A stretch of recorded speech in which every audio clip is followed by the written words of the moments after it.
अनंत कंदर्प कलाविलासम किशोर चंद्रम रसिकेन्द्र शेखर श्यामं महान सुंदरता निधानम श्रीनाथ चरणम शरणं व्रजेमा श्रीनाथ चरणं शरणं व्रजेमा श्रीनाथ चरणं शरणं व्रजेमा श्रीनाथ चरणं शरणं व्रजेमा श्रीनाथ चरणं शरणं व्रजेमा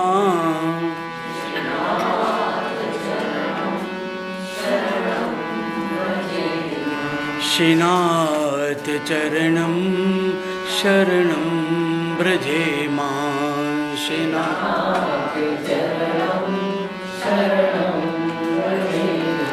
श्रीनाथ चरणं शरणं व्रजेमा श्रीनाथ चरणं शरणं व्रजेमा श्रीनाथ चरणं शरणं व्रजेमा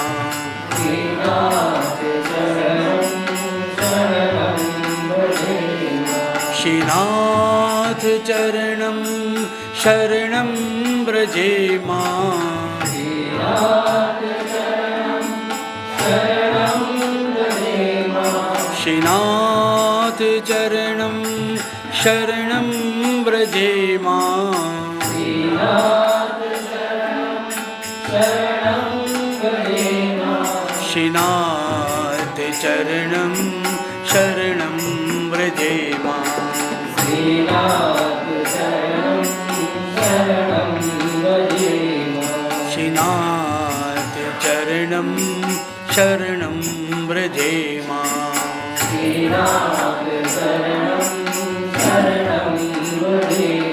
बोलो श्री बाल कृष्ण लाल की गिरिराज धरणे की बोलो श्री गोवर्धन नाथ की श्री वल्लभादि बोलो श्री गुसाई जी परम दयाल की बोलो श्री गुसाई जी परम दयाल की बोलो श्री गुसाई जी परम दयाल की।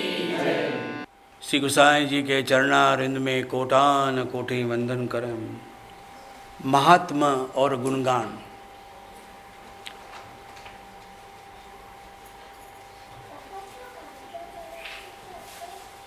जब तक महात्मा नहीं समझें तब तक गुसाई जी के चरित्र को भी हम नहीं समझ सकते।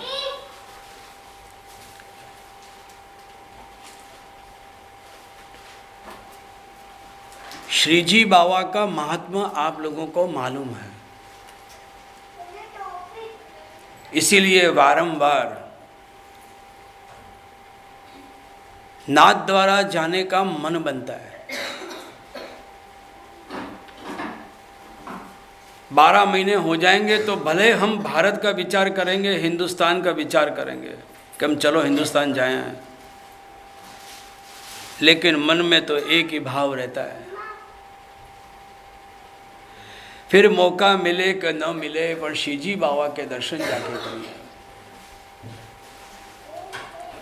घर में ब्याह होगा, शादी प्रसंग होंगे, बच्चों का जन्म होगा, तो हम कहेंगे कि चलो श्रीनाथ जी के दरबार में जाके मत्था टेकिया हुए। ऐसा भाव क्यों जगता है? क्योंकि श्रीनाथ जी के स्वरूप को हम जानते हैं, श्रीनाथ जी का महात्मा हमें खबर है। ठीक वैसे ही पुष्टि मार्ग के आचार्य, उनका भी महात्मा समझना जरूरी है। महात्मा समझेंगे तो श्री वल्लभ और विट्ठल की निकटता बढ़ेगी, और निकटता के साथ गुरु भाव भी उत्पन्न होगा। वल्लभ का महात्मा नहीं मालूम होने से केवल हमारी भक्ति आराध्य ऐसे श्रीजी बाबा तक ही सीमित है, जबकि श्रीनाथ जी केवल श्री महाप्रभु जी और गुसाई जी के लिए ही पधारे। वो तो हमारा सौभाग्य है कि हमें दान मिला और हम समर्पित हुए, तो श्रीनाथ जी हमारे भी हुए।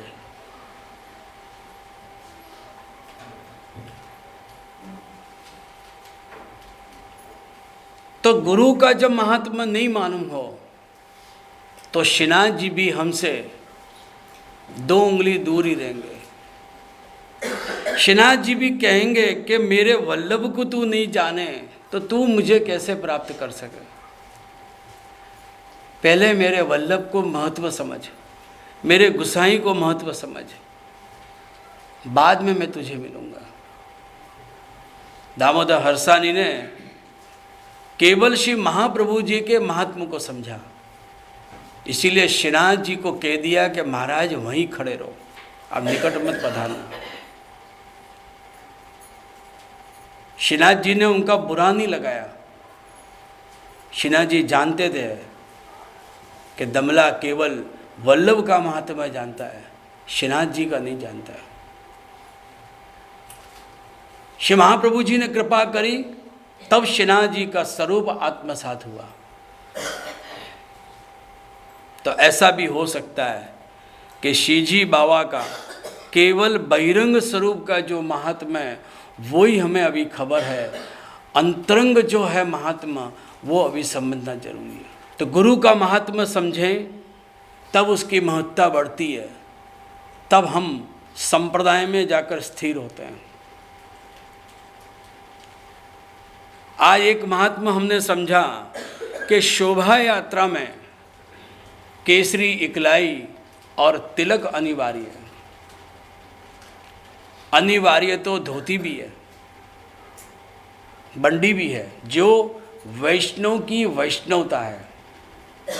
तो आज महात्मा समझे तो मुझे आशा है कि आते वर्ष या अभी महाप्रभु जी का उत्सव आएगा 4 महीने में, तो कम से कम भले ही घर से नहीं पहन कर आए, यहाँ आकर चेंज रूम बनाकर उसमें सब चेंज करने और धोती बंडी पहनकर श्री महाप्रभु जी की भी शोभा इसी तरह उचला।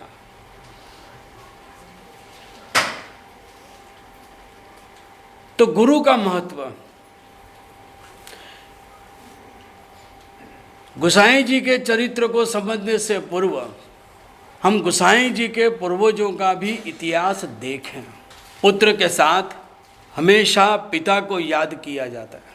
आज वो समय अलग है क्योंकि पिता और माँ की स्थिति बहुत ही दुर्बल होती जा रही है। फिर भी अभी अपने देश की संस्कार और संस्कृति हमारे बहरीन और दुबई के अंदर है, अमेरिका के अंदर तो बहुत ही स्थिति खराब है। लड़कियां शादी करने के लिए तय करती हैं तो घर में उनसे पूछती हैं अपने होने वाले फियांसे पति से कि तेरे घर में कितने गार्बेज हैं। समझे आप? गार्बेज लड़के को कहना पड़ता है कि 1 गार्बेज है कि 2 गार्बेज है। गार्बेज माँ बाप को गार्बेज बना दिया है। विचार करो कि कहाँ संस्कार और संस्कृति जा रही है। इसीलिए तो श्री गोसाई जी ने गोपाल दास को केवल अपने तक सीमित नहीं रखा। गोपाल दास का भी भाव था कि महाराज मुझे आपके पूर्वजों का भी चरित्र देखना है, और वो दर्शन भी गोपाल दास को कराए। और केवल पूर्वजों के नहीं, आपने समग्र लीला भौतिक और आपकी आधि देवी दोनों लीला और लीलात्मक स्वरूप के दर्शन गोपाल दास को कराए। तो आओ वैष्णव, अब हम इनके पूर्वजों के दर्शन करने के लिए यहाँ से तेलंगाना की तरफ चलें। श्री विठ्ठल शरणं मम, श्री विठ्ठल शरणं मम,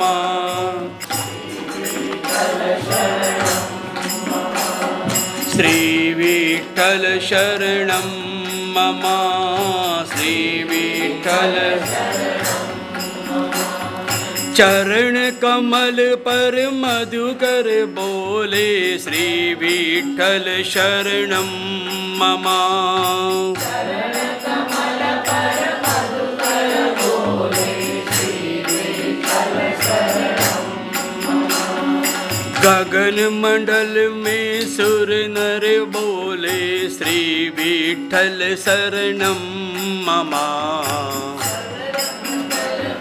सुर नर बोले, श्री विठ्ठल शरणं मम, श्री विठ्ठल जमुना तट पर गोपी बोले, श्री विठ्ठल शरणं मम, जमुना तट पर गोपी बोले, कुंजन कुंजन राधा बोले, श्री विठ्ठल शरणं मम, कुंजन कुंजन राधा बोले, श्री विठ्ठल शरणं मम, श्री विठ्ठल शरणं मम, श्री विठ्ठल शरणं मम। वन वन वन की मुरली बोले, श्री विठ्ठल शरणं मम, वन वन वन की मुरली बोले, श्री विठ्ठल शरणं मम। जीवन चढ़कर नटवर बोले, श्री विठ्ठल शरणं मम, कर नटवर बोले, श्री विठ्ठल शरणं मम, श्री विठ्ठल शरणं मम, श्री विठ्ठल शरणं मम। वीणा में सुर नारद बोले, श्री विठ्ठल शरणं मम, वीणा में सुर नारद बोले, श्री विठ्ठल शरणं मम। ब्रह्मलोक से ब्रह्मा बोले, श्री विठ्ठल शरणं मम, ब्रह्मलोक से ब्रह्मा बोले, श्री विठ्ठल शरणं मम, श्री विठ्ठल शरणं मम, श्री विठ्ठल शरणं मम। 252 वैष्णव बोले, श्री विष्णु शरणं मम, 252 वैष्णव बोले, श्री विठ्ठल शरणं मम।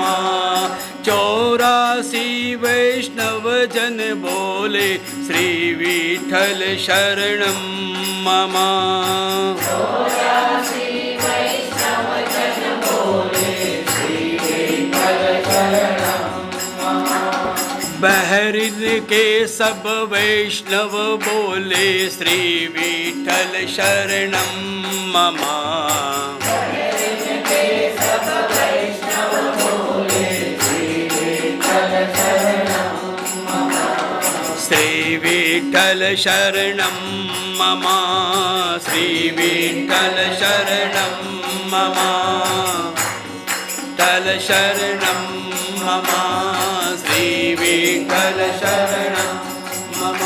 तेलंग देश, विठ्ठल आंध्र प्रदेश, काकीनाडा गांव, जो महाप्रभु जी के पूर्वजों का देश है। ऐसे देश में केवल ब्राह्मण समाज ही बसता है। तेलुगु वेलनाडु ब्राह्मण,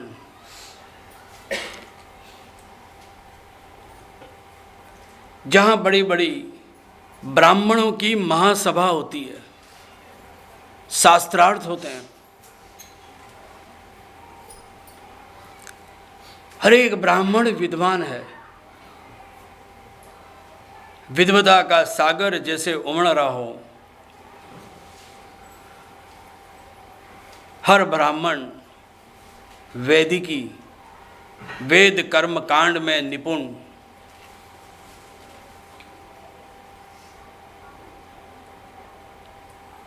गोविंदाचार्य श्री महाप्रभु जी से 7 पीढ़ी ऊपर,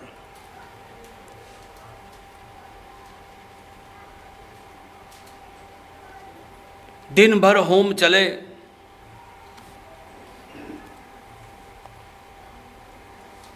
परिवार भी संभाले,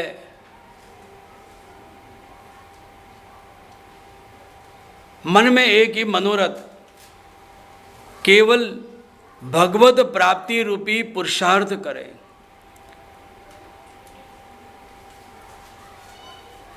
परंपरा में तीसरी पीढ़ी में जाकर जब यज्ञ नारायण भट्ट हुए तो उस समय उन्होंने एक निर्णय किया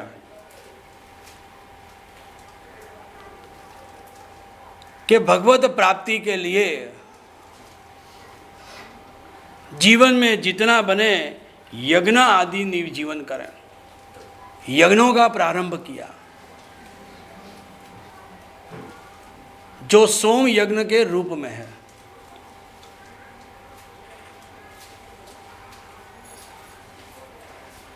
बत्तीसवें सोम यज्ञ के समय में साक्षात यज्ञ वेदी में से श्री मदन मोहन लाल जी के स्वरूप में भगवान खुद प्रकट हुए और आज्ञा भई भट्ट जी, जिस दिन आपके कुल में 100 सोम यज्ञ पूरे होंगे तब मैं स्वयं मनुष्य अवतार लीला करूंगा।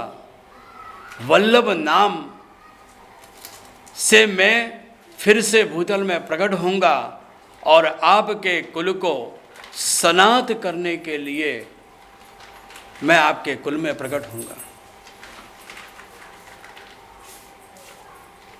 भगवान जब प्रकट होने की बात होती है तो कुल में एक ही तालावेली रहती है कि कब ये 100 सोम यज्ञ पूरे हुए।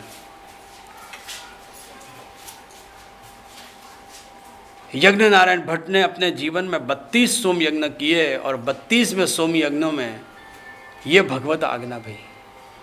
इसके बाद परंपरा गणपति भट्ट, वल्लभ भट्ट, बाल भट्ट और अपने लक्ष्मण भट्ट वहाँ तक में जाकर 100 सोम यज्ञ पूरे हुए और श्री वल्लभ का प्रागट्य हुआ। 10 वर्ष के श्री महाप्रभु जी जब हुए तब अपनी माता इलम्मा गारू से कहा, माँ मेरा कार्य जो 10 वर्ष तक में था ब्रह्मचर्य रूप में, अध्ययन के रूप में, वो कार्य तो मैंने पूरा किया है, लेकिन अभी जो मेरा मनोरथ है, जिस कारण से मेरा प्रागट्य इस भूतल पे हुआ है, वो कारण तो अभी बाकी है। माँ से आज्ञा ली और निश्चय किया कि पृथ्वी परिक्रमा में करूं, क्योंकि आपका प्रागट्य तो देवी जीवों का उद्धार के लिए है और सारस्वत कल्प की लीला जो है वो लीला को फिर से इस भूतल पे प्रकट करने के लिए, श्रीनाथ जी को फिर से भूतल में प्रकट करने के लिए, पधराने के लिए ही आपका प्रागट्य है। कलयुग में भी श्री ठाकुर जी की इच्छा भई कि जिस प्रकार पूर्व के युगों में मेरी सेवा और भक्ति भई है, वही भक्ति फिर से इस कलयुग में हुए, कारण के नाम स्मरण से, भगवत सेवा से ही हम कलयुग को जीत सकते हैं। नहीं तो ये युग महाप्रपंची युग है, ये युग केवल दुख वाला है। कहीं पे भी शांति नहीं मिलेगी। ये युग में जीव को अशांत बनाता है। 10 वर्ष की उम्र में श्री महाप्रभु जी ने निश्चय किया कि मैं भारत भ्रमण करूं। आप काशी से आपने प्रारंभ किया। चरण जिनका स्वभाव है केवल चलना, और ये वो चरण कि उस समय श्री महाप्रभु जी ने कोई पादुका नहीं धरी थी, कोई सपाट नहीं पहनी थी, कोई चप्पल भी नहीं धारण किए थे। खुले चरणारविंद से आपने भारत का भ्रमण किया, प्रारंभ किया। काशी चंपारण होते हुए दक्षिण की यात्रा करते हुए आप दक्षिण पश्चिम पंढरपुर होते हुए जहाँ पर वचन लिया पांडुरंग विठलनाथ ने, जो हमने कल प्रसंग देखा, और वो वचन को पूरा करने के लिए आपने विचार किया कि जो मनोरथ है वो मनोरथ तो मेरा ब्रिज में प्रवेश होने के बाद ही मिलेगा। गोपाल दास ने भी दूसरे आख्यान के अंदर कुछ चरित्र और प्रसंगी लिए हैं। पूर्ण रूप से चरित्र को तो व्याख्यान में गाया नहीं है, लेकिन श्री गोसाई जी का प्रादुर्भाव होने वाला है, और वो प्रादुर्भाव के लिए पूर्व का जो वातावरण है, और वो वातावरण एक लौकिक बालक जैसे जन्म लेता है वैसे जन्म श्री गोसाई जी का नहीं है, एक अलौकिक है। और उसे दर्शाने के लिए गोपाल दास ने दूसरे आख्यान में इसी भारत परिक्रमा का थोड़ा प्रसंग लेकर वहाँ पर पूर्व का जो है संध्या का जो वर्णन है, वो पूर्व संध्या का वर्णन वो दूसरे आख्यान के अंदर वहाँ पर गोपाल दास ने समर्पित किया है।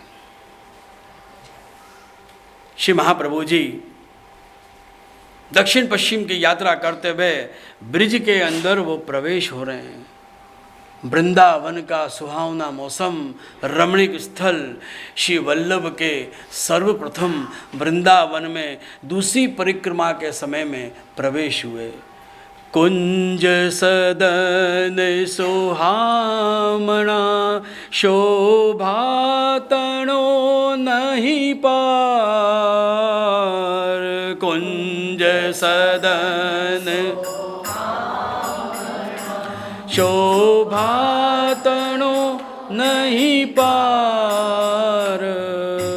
विविध रास मंडल रचना रची खेले श्री नंद कुमार। विविध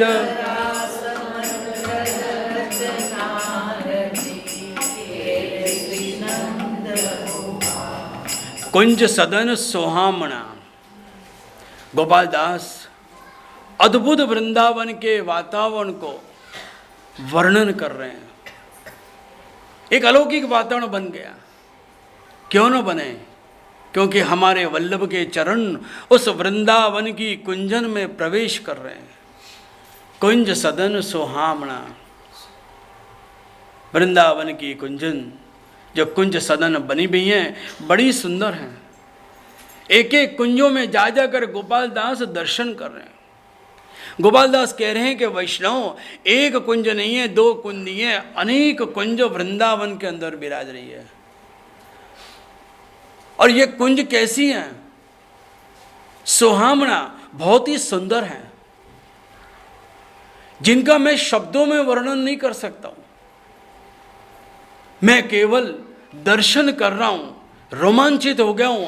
एक अद्भुत वातावरण में देख रहा हूं, एक अद्भुत कुंजों के दर्शन में कर रहा हूं। इसलिए वहां शब्द रखा सुहामणा, गुजराती शब्द है कि बहुत ही सुंदर है। और सुंदर कैसी? एक से एक अनेक सुंदर कुंज हैं, पर मैं किसको सुंदर कहूं? क्योंकि एक सुंदर है तो दूसरी उससे भी ज़्यादा सुंदर है, तो तीसरी मैं देखता हूं तो वो उससे भी ज़्यादा सुंदर है। यानी कि शब्दों में भी उसका मैं वर्णन नहीं कर सकता हूं, केवल दर्शन मात्र से मैं उसे अनुभव कर सकता हूं। इसलिए शब्द रखा शोभा तणो नहीं पार। एक से एक शोभनीय है, एक से एक शोभा बड़ी हुई है, तणों नहीं पार, जिसका कोई अंत नहीं है, इतनी सुंदर है। खट ऋतु का मनोरथ अपने यहाँ होता है, तो वहां पर इसी प्रकार की 6 ऋतु की 6 कुंजें वहां पर बनाई जाती है। गोपाल दास कह रहे हैं कि इन अनेक रत्नों में, अनेक पुष्पों के अंदर मुझे रत्न और पुष्पों की जो कुंज है वो ज़्यादा सुंदर लगी। अरे वैष्णव, मैंने देखा कि एक तरफ रत्नों की कुंज है तो दूसरी तरफ पुष्पों की कुंज है। ये वो पुष्प हैं, ये वो रत्न हैं जिनसे श्री ठाकुर जी को सुख मिले, मेरे वल्लभ को सुख मिले, मेरे श्री विठल को सुख मिले। वैष्णवों, एक तरफ श्रेष्ठ श्रेष्ठ रत्न, दुनिया के अनमोल रत्नों की कुंज एक तरफ मैं दर्शन कर रहा हूँ। मैंने देखा कि उन कुंजों के अंदर कोई माणिक की कुंज है पूरी, तो कोई हीरे की कुंज है, तो कोई पन्ना की कुंज है। अपने श्रृंगार भी उसी प्रकार के होते हैं। ठाकुर जी के आज कहा जाता है कि आज माणिक की जोड़ है, तो माणिक की समग्र मस्तक से लेकर चरणारविंद तक और समग्र गादी के जो श्रृंगार हैं वो एक ही रत्न के श्रृंगार होते हैं। ये वो कुंज है। गोपाल दास कह रहे हैं कि ऐसे ऐसे अनमोल रत्नों की कुंज मैंने देखी, तो दूसरी तरफ जूही है, जाई है, मल्लिका है, मालती है, मोगरा है, जो केवल दिखने में सुंदर ही नहीं है, उनके अंदर अनेक सुगंध विराजमान है। वो सुगंध से पुष्पित और पल्लवित बना हुआ पूरा वातावरण है। वैष्णवों, जैसे जैसे उन कुंजों में मैं प्रवेश करता जा रहा हूँ, वैसे वैसे उन कुंजों के जो द्वार हैं वो द्वार खुलते चले गए। मैं प्रत्येक कुंजों के अंदर प्रवेश करता, देखता गया, दर्शन करता गया। और मैंने दर्शन क्या करें? विविध रास मंडल रचना। वो केवल कुंज नहीं थे, रत्न जड़ित कुंजें नहीं थी, वो केवल पुष्प पुष्पित अपने कुंजें नहीं थी, उनके अंदर विविध रूप से रास मंडल की रचना हुई थी।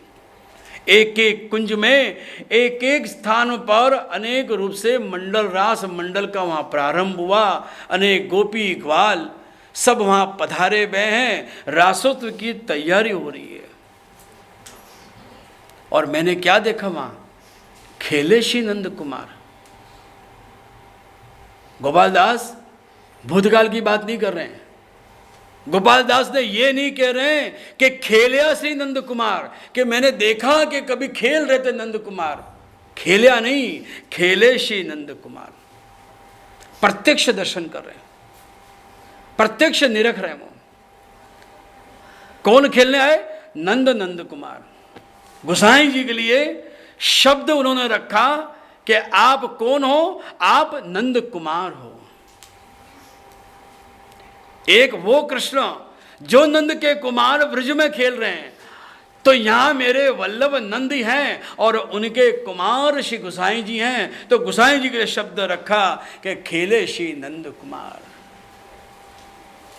जहां जाए गोपाल दास, प्रत्येक कुंज में श्री गोसाई जी नंद कुमार वहाँ पर खेल रहे हैं। विविध ग्वाल गोपियों के साथ वहाँ रास मंडल का प्रारंभ हुआ, रासोत्सव का प्रारंभ हुआ। गोपाल दास कह रहे हैं, हीरा की कुंज में गया वैष्णव तो वहाँ अलग छटा थी, माणिक की कुंज में अलग छटा थे, पन्ना की कुंज में अलग छटा है, तो पुष्पों की कुंज में भी नंद कुमार खेले अपने ग्वाल गोपियों के साथ, वहाँ पे छटा अलग है।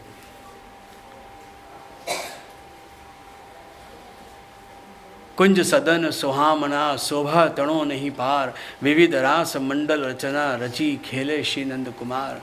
श्री गोसाई जी का प्रादुर्भाव होने वाला है।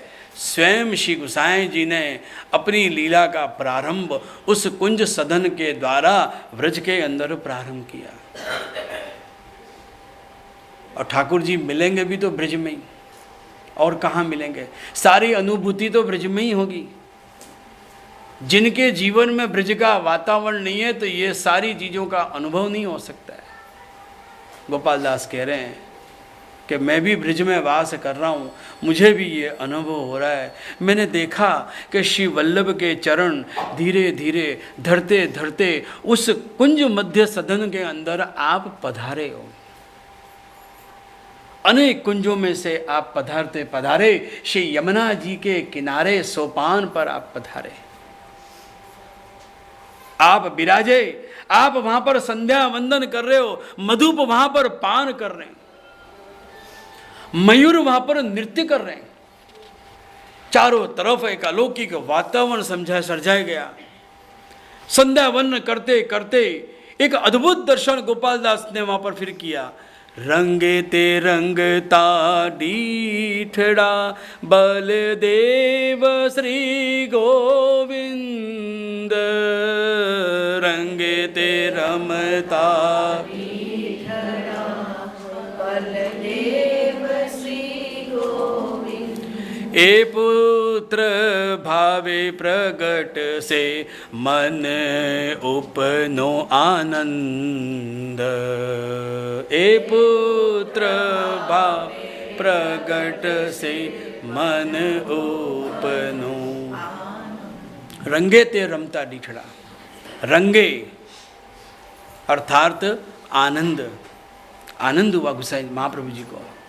क्यों नहीं हो? नेत्र समक्ष घुटने से चलते हुए दो बालक उनकी तरफ पधार रहे हैं।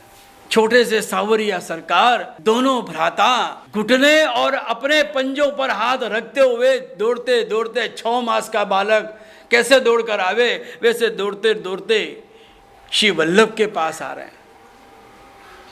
क्षणिक तो बैठ जाए, नेत्र कमल मिले, वल्लभ के नेत्र भी मिले, उनके भी नेत्र मिले। दोनों बालकों का वल्लभ का नेत्र मिलन हुआ। श्री महाप्रभु जी स्माइल करें, मन मन स्मित करें, उन्हें इशारा करें, आओ आओ पास में आओ, बुलावें, इशारा करें। बालक का भी मन हुआ कि हम भी श्री वल्लभ की तरफ दौड़ के चलें, पर बालक क्या होता है, पहली दफे मिले तो थोड़ा आगे चलेगा फिर रुकेगा, फिर थोड़ा आगे चलेगा फिर रुकेगा। जब उसको विश्वास हो जाएगा तब प्यार से दौड़ेगा आपके पास।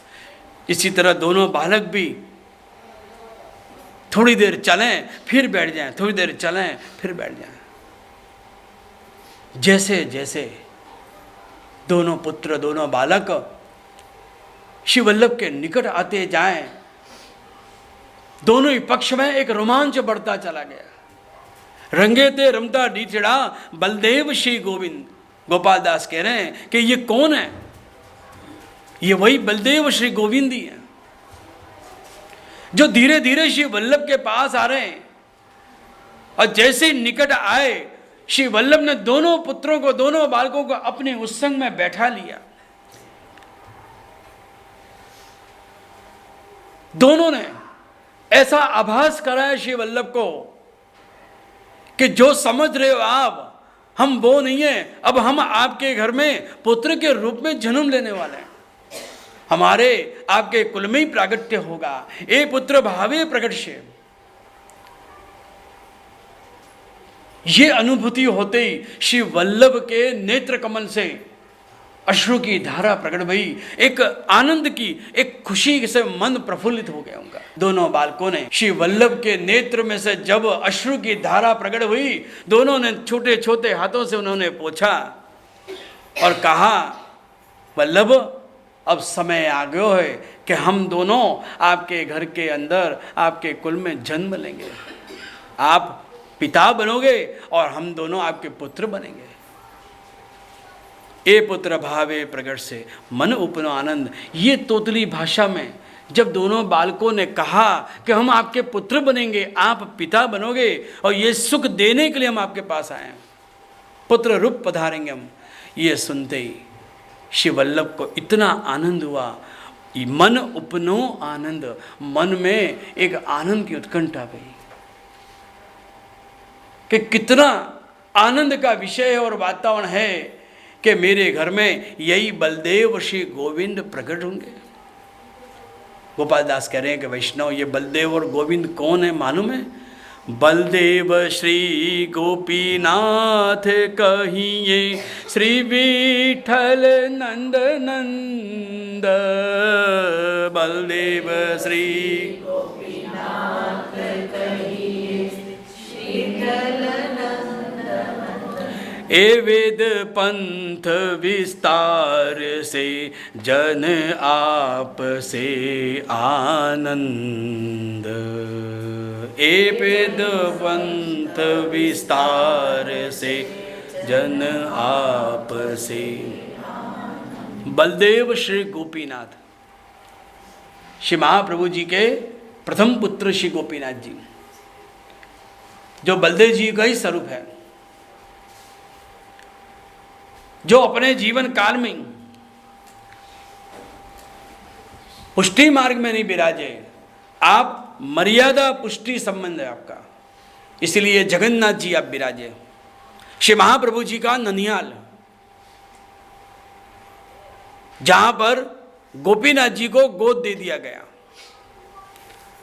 और जीवन पर्यंत तक जगन्नाथ जी में ही श्री गोपीनाथ जी विराजे।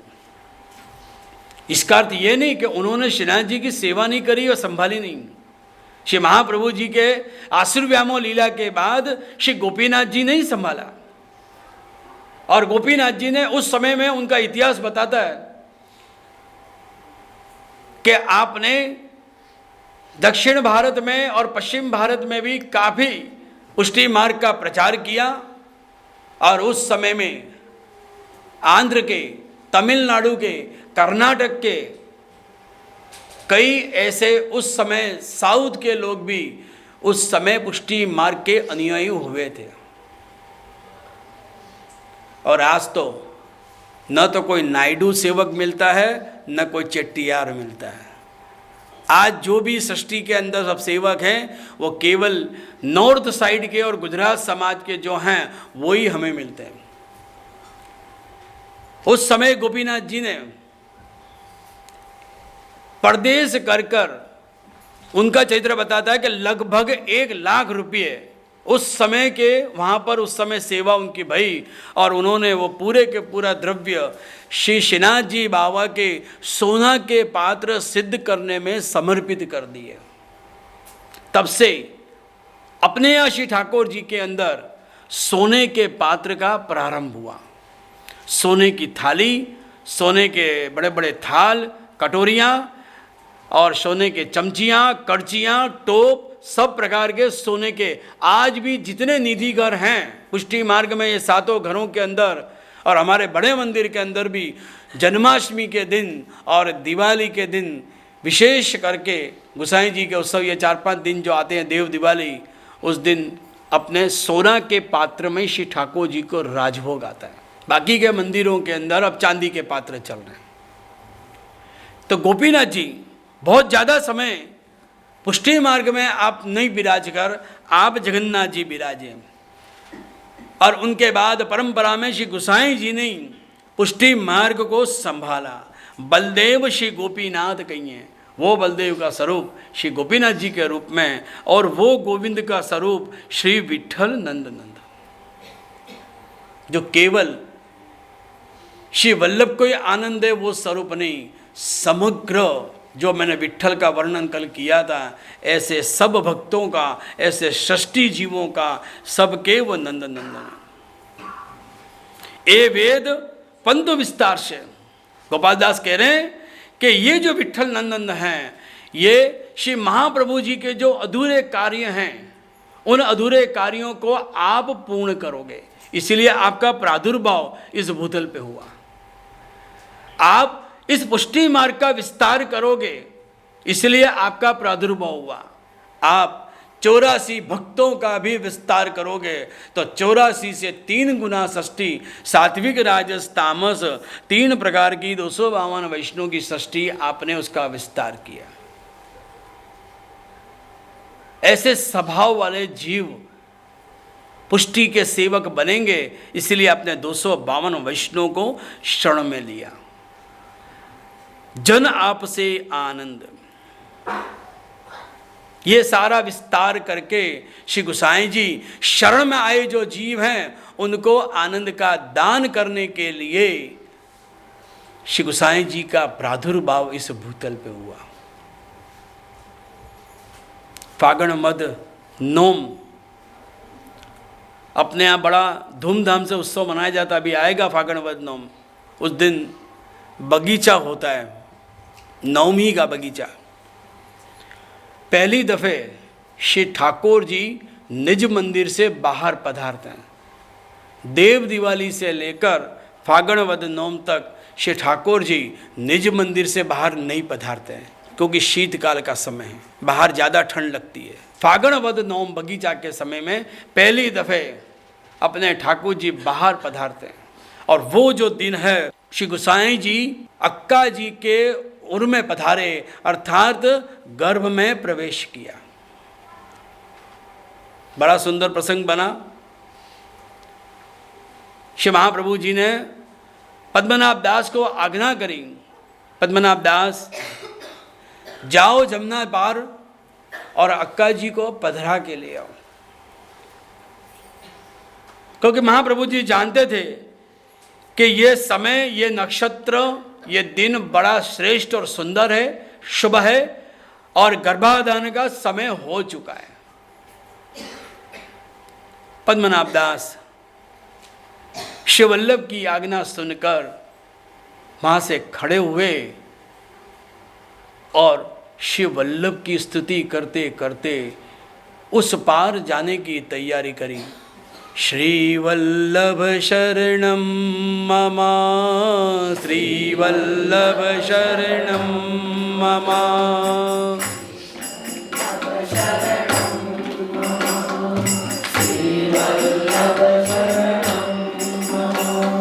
श्रीवल्लभ शरणं मम, श्रीवल्लभ श्रीवल्लभ शरणं मम, श्रीवल्लभ। यमुना जी के किनारे पधारे। 7 वर्ष को एक बालक पद्मनाभ दास से पूछे कि बाबा पल्ली पार चलना है। ऐसे सुंदर बालक को देखकर पद्मदास भी बड़े प्रसन्न भये। कहा कि हाँ भैया मुझको पल्ली पार चलना है, पर तू तो बहुत छोटो सो है, पल्ली पार ले जाएगा मुझको। अरे बाबा पहला नौवा में तो बैठो, नौका में बैठोगे, मैं कैसे पल्ली पार ले जाऊं, देख लो। पद्मनाभ दास बैठे। 7 वर्ष का बालक नौका को इस पार से उस पार ले गए। पद्मदास उतरे। बालक ने फिर प्रश्न किया कि बाबा पाछे लौटोगे तो मैं इंतजार करूं। पद्मनादास ने कहा अरे लाला थोड़ी देर इंतजार कर ले, मैं अभी आयो। अक्का जी को विनती करी कि वल्लभ ने याद किया है और आपको पधारना है। अक्का जी को साथ में लेकर पद्मदास नाव में बिराजे। नाव उस पार से फिर इस पार आई अड़ेल। दोनों जने उतरे। पैसा देने के लिए जेब में हाथ डाला पद्मदास ने, और पैसे देने के लिए जैसे ही घूमे तो ना बालक मिले ना नाव मिले। केवल मिला तो पद्मदास को श्री श्रीनाथ जी बाबा के चरणारविंद के दर्शन हुए, चरण प्राप्त हो गए। छोटे छोटे से 7 वर्ष के चरण चिन्ह के दर्शन करके बड़े प्रसन्न भये पद्मदास। ओहो आज तो मेरो श्री जी भी मेरे को साथ दे रहा है। श्री गोसाई जी को प्रादुर्भाव होए वालो है और गोसाई जी को गर्भाधान को समय हो चुको है। वाके साक्षी स्वयं श्रीनाथ जी हैं। और क्यों नहीं हो, श्रीनाथ जी की खुद की इच्छा थी कि मैं विठ्ठल स्वरूप फिर भूतल पे पधारूं, मेरी सेवा मैं खुद करूं। अक्का जी पधारे, गर्भाधान का समय हुआ तो ये फागण वद नोम जो है उधर में पधारे और पौष वद नोम जो है उस दिन आपका प्रागट्य हुआ।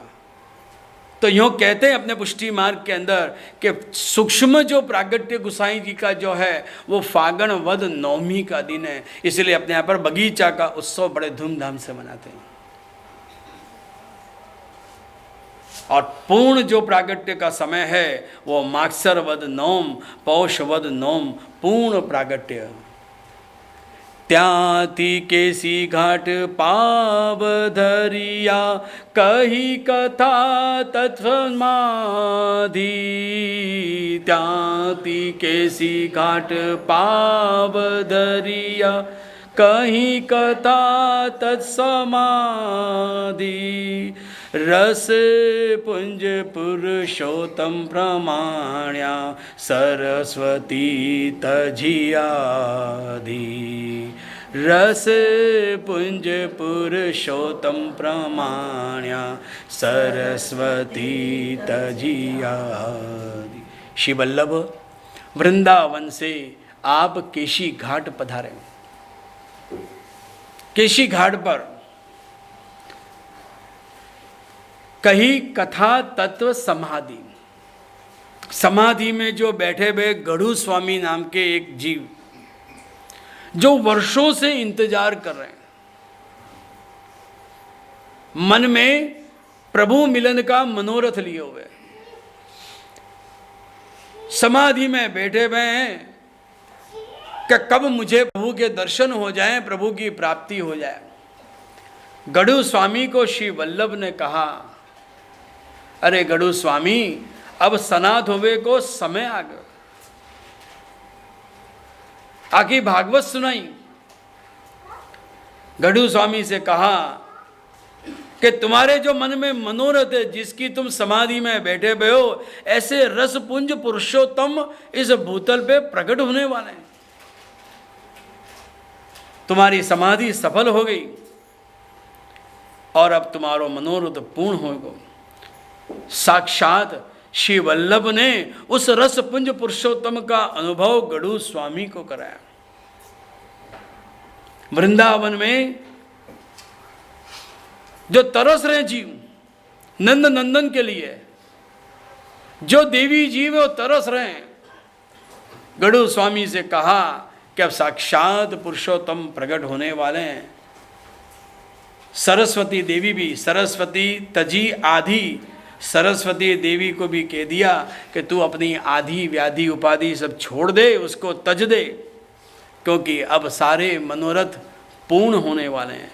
वृंदावन से श्री वल्लभ यमुना किनारे होते हुए गढ़ू स्वामी को सनाद करते हुए वहाँ से गिरिराज जी की तरफ पधारे। गिरिराज ने आश्वास दीदो, धरि कोमल चरण। गिरिराज ने आश्वास दीदो, धरि कोमल चरण। हर के ते सामा आविया, श्री गोवर्धन उद्धरण। हर के ते सामा आविया, श्री गोवर्धन। गिरिराज ने आश्वास दीदो, धरी कोमल चरण। गिरिराज जी पर आप पधारे, गिरि गोवर्धन पर श्री वल्लभ गिरिराज जी को भी आश्वासन दिया कि गुसाई जी का प्रागट्य होने वाला है।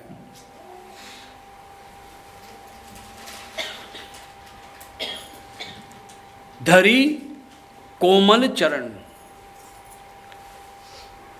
गिरिराज जी ने विनती करी कि महाराज, आपको भी मनोरथ है कि ऊपर पधारवे को। श्रीनाथ जी के मिलन के लिए मेरी इच्छा है कि मेरे हृदय प्रदेश के ऊपर आप अपने चरण पधराओ। श्री गिरिराज बाबा स्वयं इतने कोमल बन गए कि श्री वल्लभ के चरण को जरा भी श्रम नहीं पड़े। गिरिराज धरण श्री जी तुम्हारी शरण। गिरिराज धरण श्री जी तुम्हारी शरण। गिरिराज धरण श्री जी तुम्हारी शरण।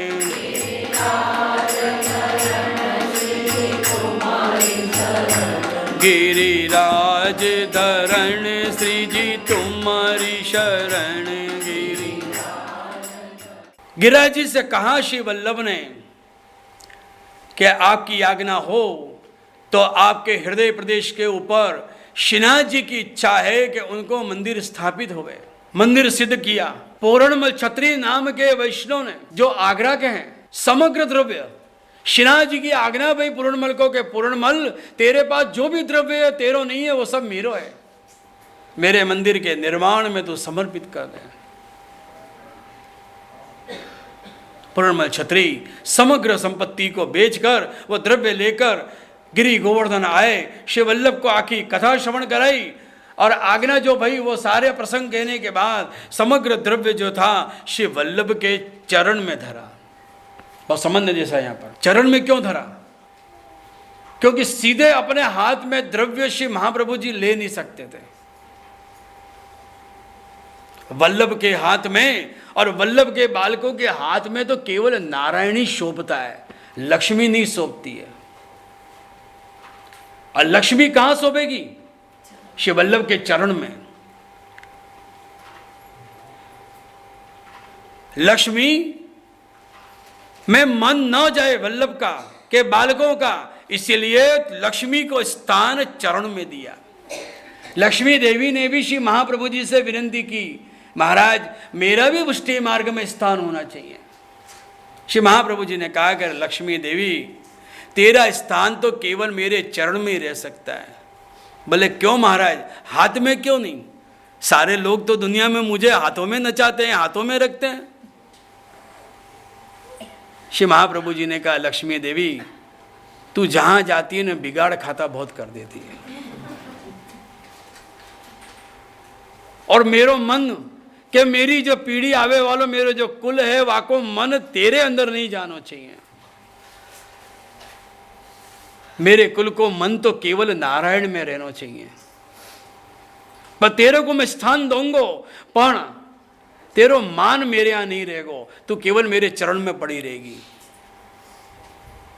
इसीलिए आपने लक्ष्मी को चरण में रखा, क्योंकि लक्ष्मी के दो स्वरूप सुंदर भी है और कुरूप भी है। बिगड़े तो ऐसी बिगड़े कि अपना सबका बिगड़ खाता ही कर देवे। अगर उसका उपयोग करना नहीं आया तो अपना जीवन भी बिगाड़ दे, अपने कुल को भी बिगाड़ देवे। और अगर लक्ष्मी को समझ में आ गई तो बहुत ही सुंदर है, वो अपने को भी संभाल ले, अपने कुल को भी संभाल ले। इसीलिए कहते हैं कि स्त्री लाओ तो उसे समझ के लेके आओ। श्री महाप्रभु जी ने लक्ष्मी को स्थान दिया चरण में। आज कई वैष्णव ऐसे प्रश्न करते हैं कि वल्लभ के बालक हैं तो क्या हुआ, उनको ऐसे कदर करनी चाहिए, लक्ष्मी को चरण में रखना चाहिए। अरे लक्ष्मी को हाथ में लेंगे तो नारायण को हम अपने से दूर कर देंगे, और नारायण को दूर करना श्री वल्लभ और वल्लभ कुल के बालक कभी नहीं चाहेंगे। हाँ, लक्ष्मी का उपयोग जरूर होएगा, लेकिन हाथों में लेके नहीं। अगर आप चरण में धरने के बाद हम अपने व्यवहार में अपने हाथों से अगर लक्ष्मी किसी को दें, वो बात अलग है, क्योंकि हमने उसे पहले चरण में स्वीकार किया है।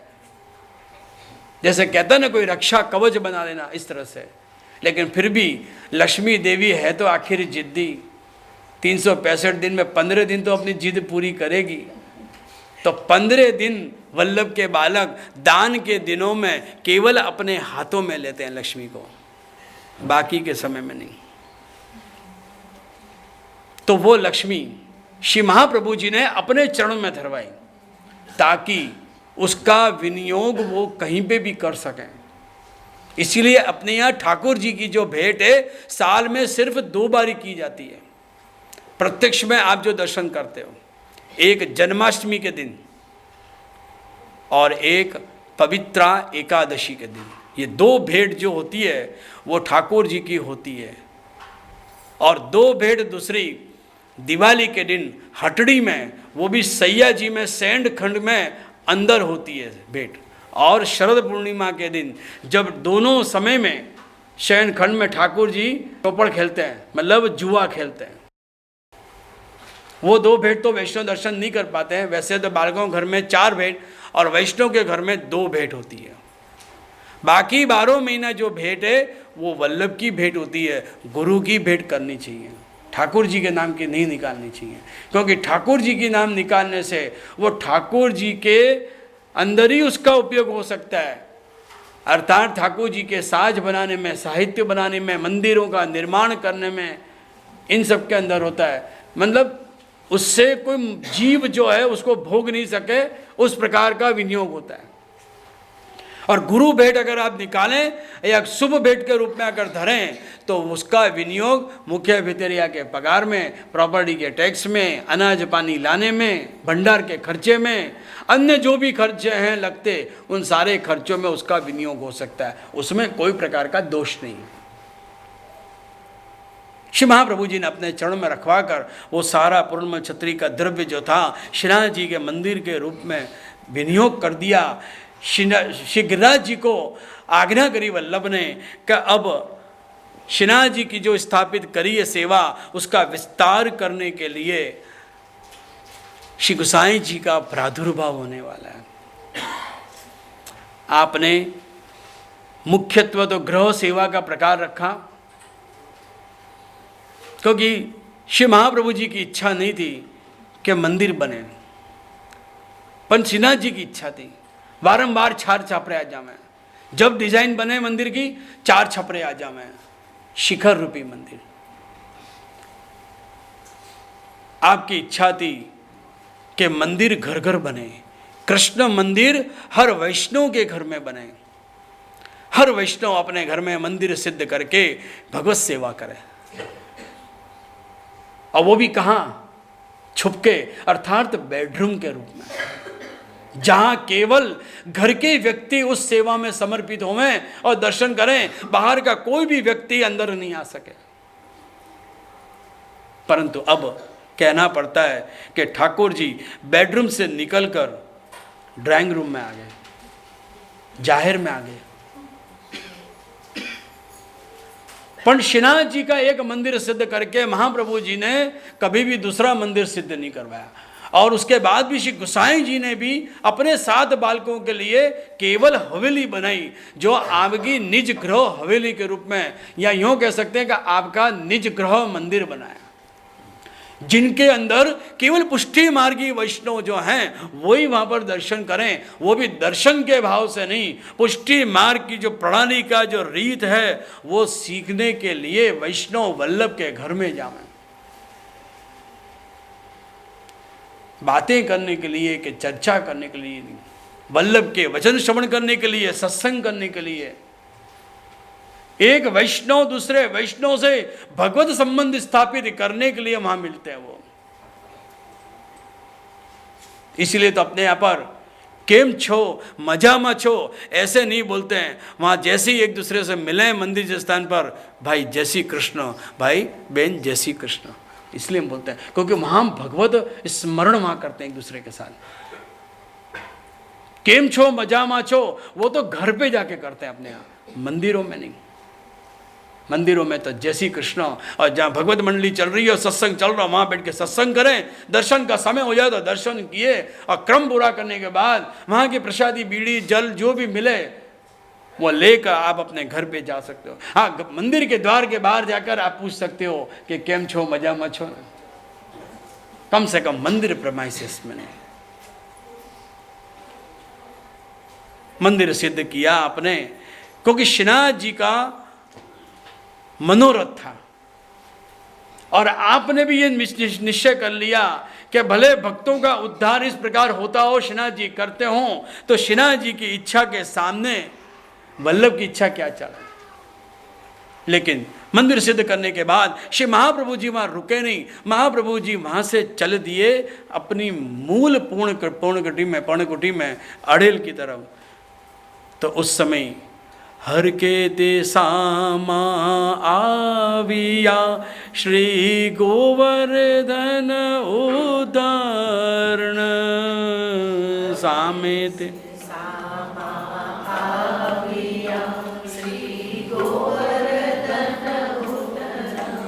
7 वर्ष को बालक श्रीजी बाबा दौड़तो श्री वल्लभ से आके लिपट गया। आप कहां पधार रहे हो? श्री वल्लभ को गले से लगा लिया। श्री महाप्रभु जी ने भी झुककर श्रीनाथ जी को अपनी गोद में उठा लिया। जिद करे 7 वर्ष का बालक, मोकू भी साथ में लेके चलो वल्लभ, मोकू भी साथ में लेके चलो। श्री महाप्रभु जी ने विनती करी कि महाराज आपको मंदिर मैंने सिद्ध कर दिया है, आप मंदिर में विराजोगे, अगर आप मेरे साथ पधारोगे तो मंदिर में विराजेगा कौन? और आपकी इच्छा थी मंदिर रूप सेवा होवे आपकी, आपको तो समग्र सर्वसृष्टि को दर्शन देने, आपको मनोत मैंने पूरा कर दियो।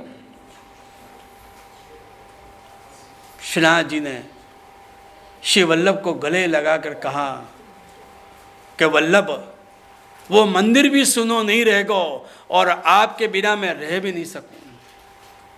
उसी समय श्रीनाथ जी 2 स्वरूप में हो गए। एक सर्वोद्धारक स्वरूप से जो लोक वेद प्रसिद्ध है, वो स्वरूप से श्रीनाथ जी वो 7 वर्ष को सावरिया सरकार चलो गयो मंदिर में विराजने के लिए, और वो दूसरो स्वरूप देवोद्धारक स्वरूप श्री वल्लभ की गोद में आके विराज गया। श्री वल्लभ से कहा कि वल्लभ अब बरोबर है ना, मेरो एक स्वरूप मंदिर में विराज रहो है और एक स्वरूप से मैं आपके घर में विराजूंगा, और जहां आप मोकू भेजोगे जो वैष्णव के घर पे, वो वैष्णव के घर पे वाकु सुख देवे के लिए मैं पधारूंगा।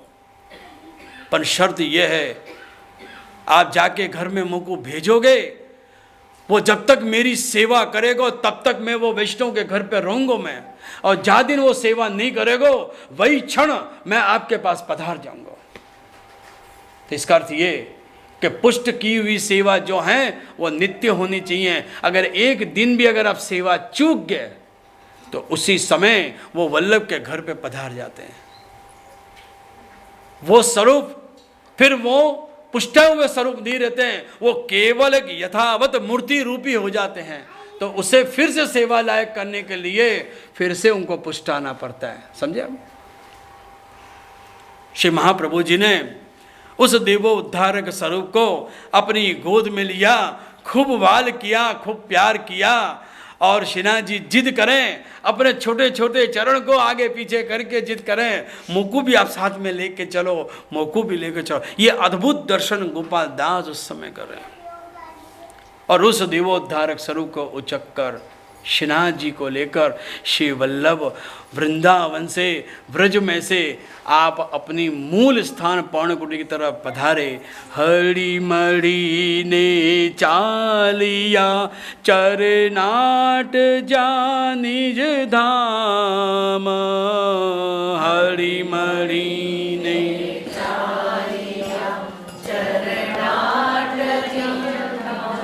नवरंग नागर प्रगटिया मन पूर्वा बहु काम, नवरंग नागर प्रगटिया मन पूर्वा बहु काम।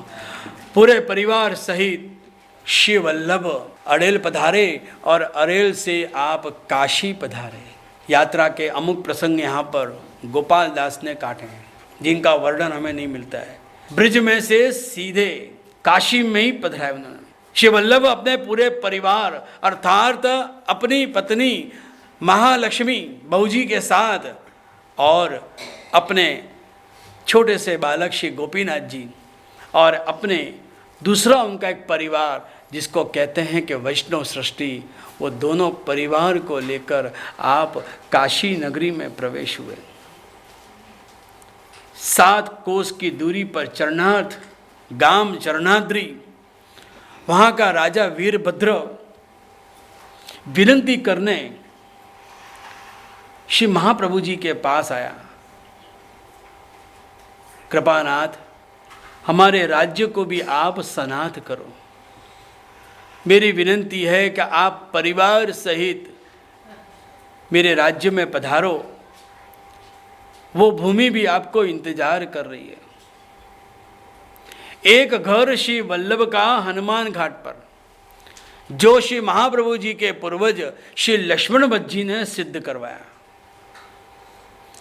तो दूसरा आपका घर, आपकी पर्णकुटी अलगपुर अड़ेल में, इलाहाबाद के पास, जहाँ गोपीनाथ जी का प्रागट्य हुआ। और तीसरी पर्णकुटी आपने चरनाट में बनाई। 3 स्थान श्री वल्लभ के विराजने का, क्यों नहीं हो? गिरिराज जी के भाई तो हैं चरणाद्रि। ये चरनाट की जो पर्वता शैली है, श्रृंखला जो है, वो गिरिराज जी के छोटे ही भाई हैं। गोपाल दास यहां बताना चाह रहे हैं कि जिस प्रकार श्री गिरिराज जी के हृदय प्रदेश के अंदर श्रीनाथ जी का प्रादुर्भाव हुआ, श्रीनाथ जी गिरिराज जी के कंधरा में तो प्रकट हुए हैं। गोपाल दास कह रहे हैं वैसे ही अब पुरुषोत्तम फिर से उस चरनाट पर्वत श्रृंखला के अंदर फिर से प्रकट होंगे। तो यहां पर बता दिया गोपाल दास ने कि चरणाद्रि में, चरनाट गांव में पधारने का कोई कारण नहीं है, कि राज्य को सनाद करने के लिए नहीं पधारे। उस चरणादि की गोद में जिस प्रकार श्रीनाथ जी का प्रादुर्भाव गिरिराज जी की गोद में हुआ, उसी प्रकार चरणादि के पर्वत की गोदों में श्री गुसाई जी का प्रादुर्भाव होने वाला है। दोनों ही एक स्वरूप हैं, पुरुषोत्तम हैं, ये दर्शाने के लिए भी श्री वल्लभ परिवार सहित उस चरणाद राज्य में पधारे। नंदालय प्रकट हुआ, अनेक ऋषि मुनि वहाँ पर विराजमान हैं। वेद के मंत्रों का जोर जोर से वहाँ उच्चारण हो रहा है। अनेक यज्ञों का वहाँ पर प्रारंभ हुआ, बड़े बड़े होम हो रहे हैं, घी तल जव गिर रहे हैं, और वहाँ के उस यज्ञ के धुआं से सारा वातावरण एकदम अलौकिक हो गया। केवल सूर्य का वातावरण, देवी का ही वातावरण वहाँ पर, असुरों का वहाँ पर कोई नाम निशान नहीं। हरि मणि ने चालियाँ चरनाट जा निज धाम, हरि मणि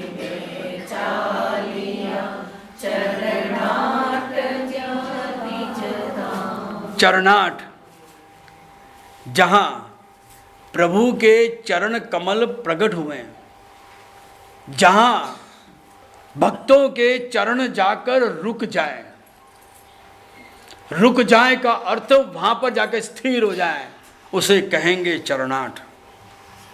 और उस चरनाट में जाकर निज धाम, जहाँ निज धाम खुद की पर्णकुटी, श्री गुसाई जी के लिए पर्णकुटी श्री वल्लभ ने सिद्ध कराई। कार्तिक वध में पधारे काशी, और माक्षर वध में श्री विठलनाथ जी का प्रागट्य हुआ। एक प्रसंग बड़ा सुंदर वहां पर बना चरनाट में, कि एक समय महालक्ष्मी बहू जी, मदन मोहन लाल जी और गोकुलनाथ जी की सेवा करें। सेवा करें तो बारंबार दोनों के मस्तक जो है वो रुक जाए, नीचे झुक जाए, शर्मा जाए। महालक्ष्मी बहू जी ने विचार किया कि आज क्या बात है, रोज तो बड़ी प्रसन्नता में सेवा करावें और आज इनके मस्तक क्यों नीचे झुक रहे हैं। ये प्रश्न जब गुसाई जी महाप्रभु जी के पास किया तो महाप्रभु जी ने कहा कि अरे देवी, कि अभी तक तू पति भाव से सेवा करती थी, लेकिन अब ये पुत्र के रूप में जन्मेंगे, बालक बन के आएंगे, तू माँ बनेगी और ये तेरे पुत्र बनेंगे। इसलिए उनको शर्म आती है कि अब तू पति भाव से सेवा नहीं कर, अब पुत्र भाव से तू मेरा सेवा कर। इसलिए उनको ला जा रही है। नवरंग नागर, गुसाई जी के लिए शब्द नवरंग नागर के संबोधित कर रहे हैं। गुसाई जी प्रकट होने वाले हैं, इसलिए कहा कि नवरंग नागर प्रकटिया मन पूर्वा बहुकाम, यानी कि मन को आनंद देने के लिए, पूर्ण रूप से आनंदित करने के लिए श्री गुसाई जी का प्रादुर्भाव होने वाला है। गोपाल दास कह रहे हैं कि गुसाई जी के प्रागट्य की पूर्व संध्या तक तो मैं ले आया हूँ। वैसे तो इस दूसरे आख्यान के अंदर कुल 28 कड़वा हैं, और उस 28 कड़वा के अंदर आनंद प्रकट होने वाला है, उसकी पूर्व भूमिका है। या यूं कह सकते हैं कि गुसाई जी के प्रागट्य का पूर्व का जो इतिहास है, वो इतिहास का वहाँ वर्णन करने में है। गोपाल दास कह रहे हैं कि ये मेरे 28 कड़वा नहीं है, ये 28 तत्व हैं जो श्री गुसाई जी की सेवा के लिए उस चरनाट नगरी के अंदर पधारे हैं। तत्व संख्याए कया पद सार माहे सार, हवे कई एक स्तुति करूं श्री वल्लभ राजकुमार। टीकाकारों ने कितनी सांख्य दृष्टि से पूरा वर्णन इस 28 कड़वा के अंदर किया। या यूं कह सकते हैं कि 28 कड़वा में 28 तत्व समझाकर प्रागट्य का पूरा वृत्तांत जो है वो वृत्तांत हमारे सामने रख दिया। और ये पुष्टि मार्ग के 28 तत्व भी हैं। ये 28 तत्व कौन से? जिस प्रकार 5 तत्व प्रसिद्ध हैं पुष्टि मार्ग के, इसी प्रकार 28 तत्व भी यहाँ पर प्रसिद्ध हैं। ये 28 तत्व कौन से? 7 निधि, श्री मथुराधीश से लेकर श्री मदन मोहन लाल जी तक वो 7 निधि 4 युद्धों के साथ कहले हैं। 4 युद्ध कौन के? चंद्रावली जी के, श्री यमुना जी के, श्री ललिता जी के और राधा सहचरी। 4 युद्धों के साथ लीला करे खेले तो 7 चौक 28, ये 28 तत्व।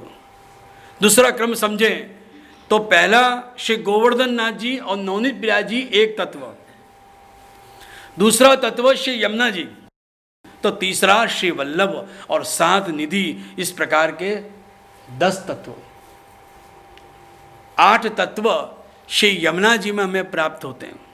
यमुना जी के ऐश्वर्य जो समझाए श्री गोसाई जी ने अपनी टीका में, जिसका विस्तार श्री हरिराय महाप्रभु ने किया, वो 8 ऐश्वर्य 8 सिद्धि जो 8 श्लोक के अंदर यमुनाष्टक के अंदर रखने में आए। 4 सिद्धि संयोग लीला की तो 4 सिद्धि विप्रयोग लीला की। तो इस प्रकार वो 10 और 8 18। और दूसरे 10 तत्व कौन से? जो हम पूर्व समय में लास्ट समय में आया था, मैं उस समय मैंने किए थे 10 तत्व। श्री द्वारकेश जी के 10 मर्म। आसरो एक दृढ़ श्री वल्लभाधीश को, आसरो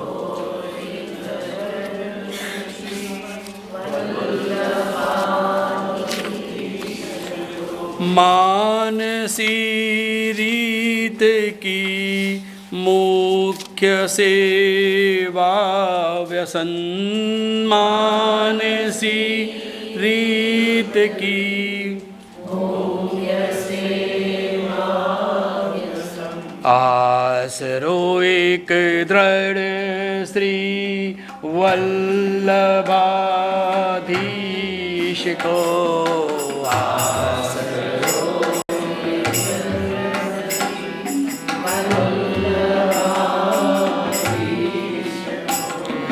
लोक वेदीग त्याग शरण गोपीश को,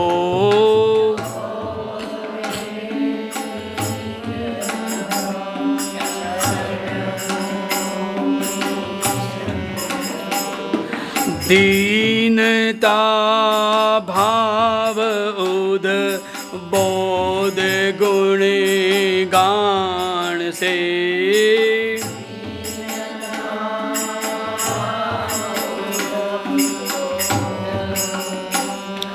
गान से घोष त्रिय भावना उभय जाने, घोष त्रिय भावना उभय जाने, कृष्ण नाम सुरे फलन आज्ञा करे। सब बोलेंगे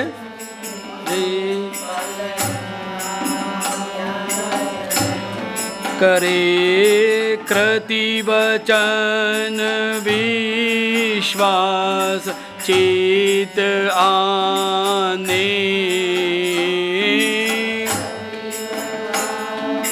विश्व कीर्तयानि भगवदीय जानु सत्संग अनुसरे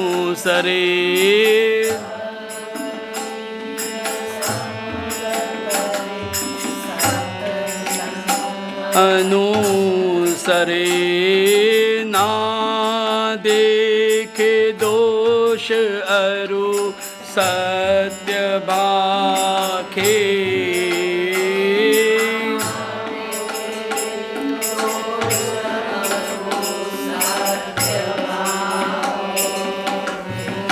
तो यह 28 तत्व के साथ श्री गोसाई जी का प्रागट्य दर्शन है।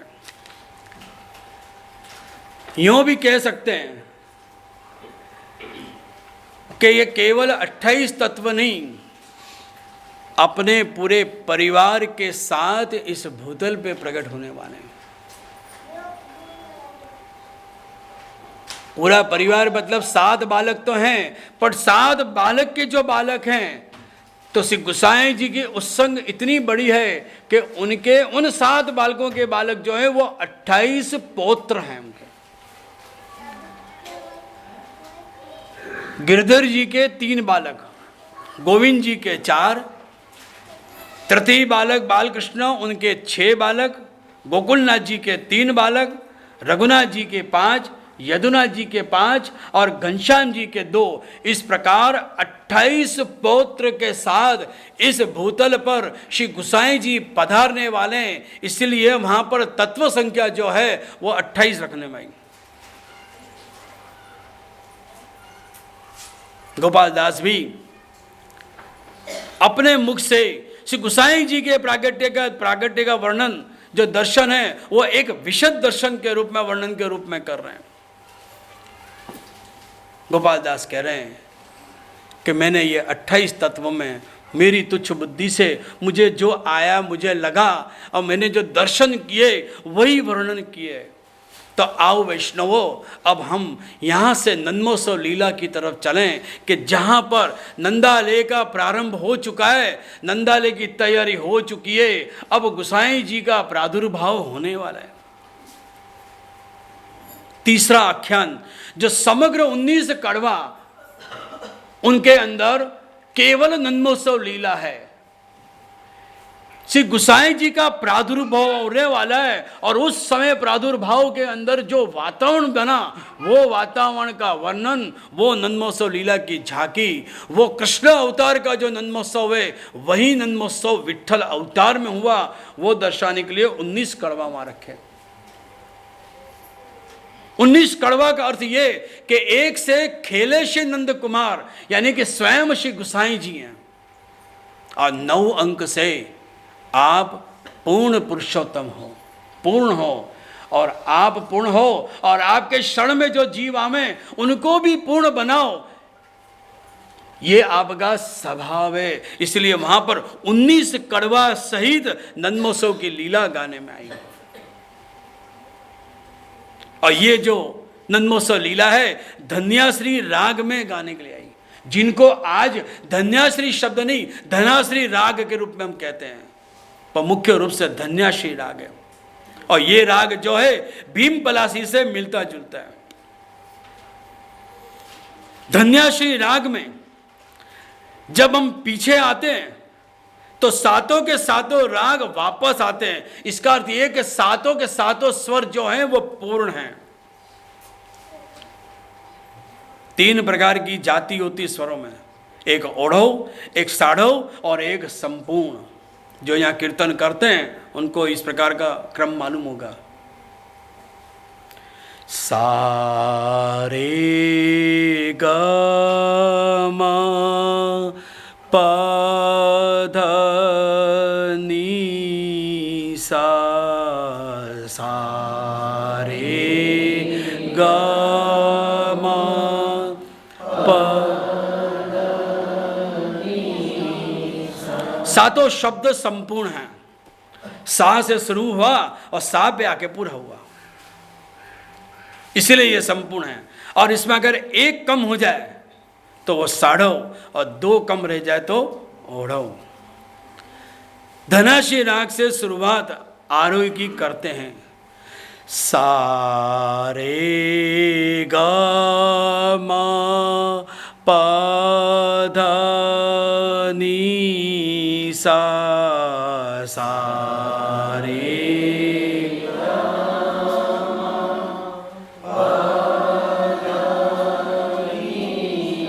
और वापस आए तब सा नी ध प म ग रे सा, सा नी ध प म ग रे सा। गोपाल दास ने भी तीसरे आख्यान में धन्याश्री राग पसंद किया। धन्याश्री राग क्यों पसंद किया, उसका कारण क्या? गोपाल दास कह रहे हैं कि वैष्णव गोसाई जी का प्रागट्य होने वाला है, और ये प्रागट्य के समाचार सुनकर पूरा विश्व धन्य बन गया। क्यों नहीं बने? क्योंकि अब तक जीव अधूरा था और अब आपके प्रागट्य से वो परिपूर्ण बन जाएगा, इसीलिए विश्व धन्य धन्य बन गया। स्व जीवन की धन्यता को दर्शाने के लिए धन्याश्री राग पसंद किया। विश्व की धन्यता दर्शाने के लिए भी गोपाल दास ने धन्याश्री राग को पसंद किया। व्रजमंडल को स्थिर करने के लिए, व्रजमंडल को धन्यता से दर्शाने के लिए भी धन्याश्री राग वहाँ पर गया। तो औढ़व के साथ संपूर्ण स्वर हैं। गोपाल दास कह रहे हैं कि वैष्णव जीव अधूरा है, इसलिए वो औढ़व है, और गोसाई जी संपूर्ण हैं। गोसाई जी कैसे संपूर्ण हैं? प्रेम से संपूर्ण हैं, हर एक को प्रेम से अपने बस में कर लें, इसलिए वहाँ पर धन्यासी राग गोपाल दास ने पसंद किया। मंगल गाऊं माई सब मिल, मंगल गाऊं माई सब मिल, मंगल गाऊं माई सब मिल। आज लाल को जन्म दिवस है, जन्म दिवस है, आज लाल को जन्म दिवस है।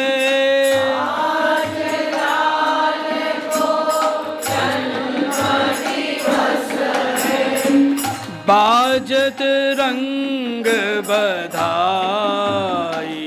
बाजत रंग बधाई, सब मिल मंगल गाऊं माई सब मिल।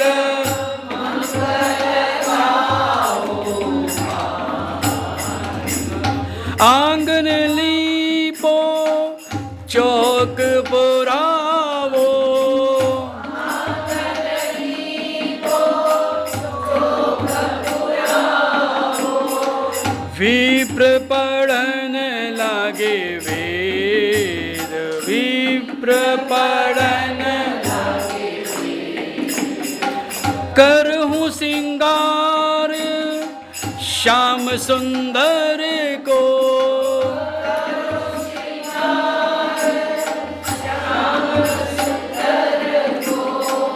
चौवा चंदन मेदा,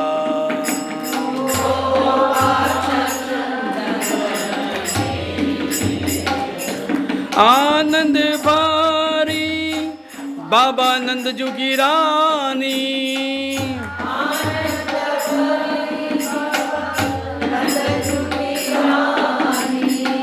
फूली अंगन समाई सब मिल मंगल गाऊं माई सब मिल मंगल गाऊं।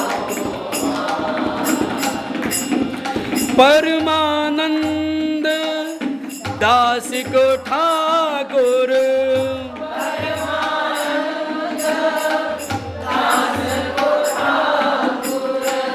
परमानंद दास को ठाकुर,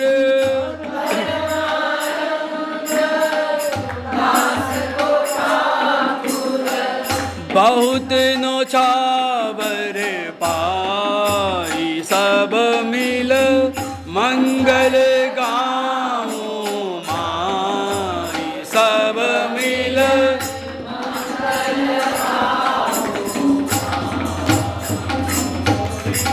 वल्लभ घेरा नंद भयो, जय श्री विठ्ठल नाथ की।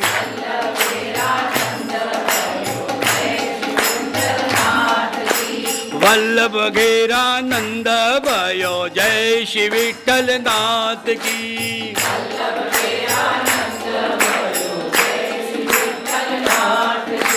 जय श्री विठ्ठल नाथ की, जय श्री विठ्ठल नाथ की।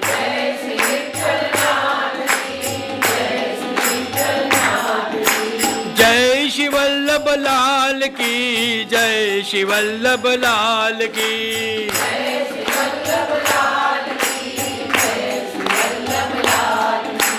वल्लभ घेरा नंद भयो, जय श्री वल्लभ लाल की।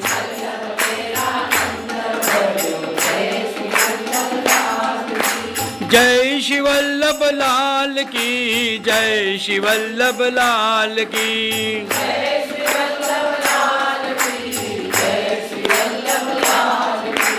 वल्लभ घेरा नंद भयो, जय श्री वल्लभ लाल की।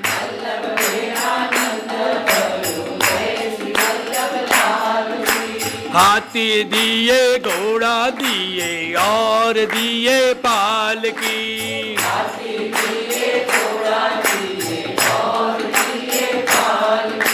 हाथी दिए घोड़ा दिए और दिए पाल की।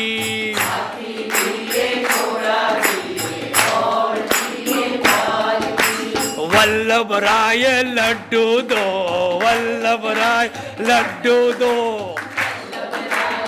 लाडवा नदी वल्लभ राय लड्डू दो, वल्लभ राय लड्डू दो। बाबू भाई लड्डू दो। वल्लभ घेरा नंद भयो, जय कन्हैया लाल की।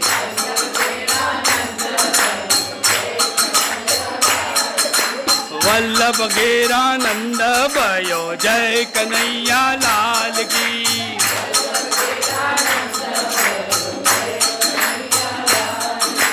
जय कन्हैया लाल की, जय कन्हैया लाल की।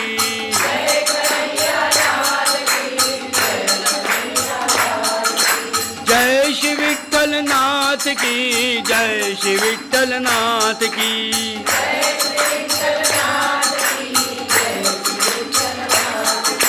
बैरिन में आनंद भयो, जय श्री वल्लभ लाल की।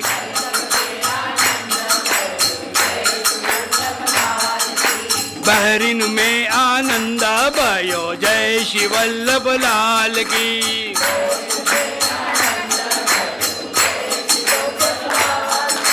जय श्री वल्लभ लाल की, जय श्री वल्लभ लाल की।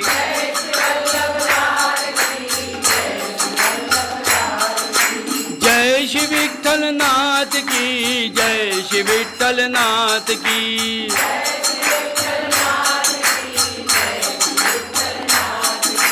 जय श्री विठ्ठल नाथ की, जय श्री विठ्ठल नाथ की।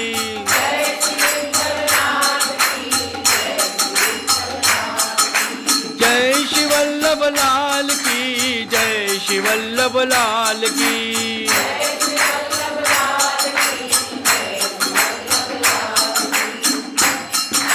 इस तरह चरणाठ में श्री गोसाई जी का प्रागट्य हुआ। बोलो श्री गोसाई जी परम दयाल की। बोलो श्री गुसाई जी परम दयाल की। बोलो श्री गुसाई जी परम दयाल की। संवत 1572 शुक्रवार का दिन, कन्या राशि, हस्त नक्षत्र, शोभन योग, 33 करण, 21 घड़ी, 25 पल। अक्का जी की एक खवासन दौड़ती दौड़ती श्री महाप्रभु जी के पास आई, सूचना देने के लिए कि श्री गुसाई जी का प्रादुर्भाव हुआ है। घड़ी भी बता रही है मुझे कि मुझे रोकना पड़ेगा,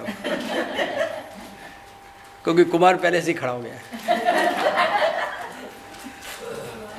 तो हम भी खवासन से बधाई ले। मैं आज को जरूरी देनी पड़ेगी। खवासन बधाई केवल वल्लभ को देने नहीं आई है, खवासन तो बहरीन के वैष्णव को भी बधाई लेने के लिए आई है कि गुसाई जी का प्रादुर्भाव हुआ है। इसीलिए मैं बंबई से चलकर बहरीन तक आया।